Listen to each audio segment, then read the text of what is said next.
Agora sim, vereador Scalco. Senhora presidente, caros colegas, até entendo que o SAMAI tem áreas que é do município, que ele usa para botar os seus reservatórios. Até acho justo que ele indenize o município, já que o município não utiliza das suas próprias áreas. Porém, tem que ficar bem claro para que vai ser aplicado o dinheiro, né? Porque vai cair no caixa livre e qual é a destinação, final de governo, não sei, mas tudo certo, não sou contra. E quero trazer agora que o vereador D'Ambrosio trouxe à casa sobre o esgoto fluvial, que cai todo o esgoto nas galerias.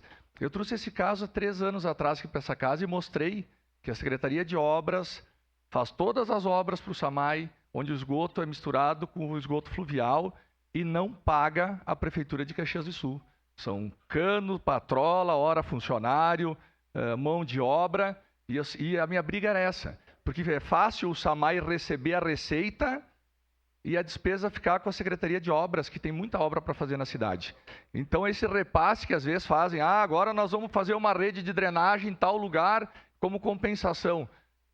É só um acordo, mas o valor real disso aí seria muito maior. Eu até trouxe o cálculo na época, se nós somássemos os últimos anos, dava mais de 100 milhões de reais. E daí o SAMAI fica com caixa gigante, que se a gente tivesse esse valor disponível para realmente aplicar nas obras necessárias de infraestrutura e onde realmente precisa da cidade, provavelmente a gente não estaria com tanto problema como tem hoje em Caxias do Sul. Obrigado e votarei a favor.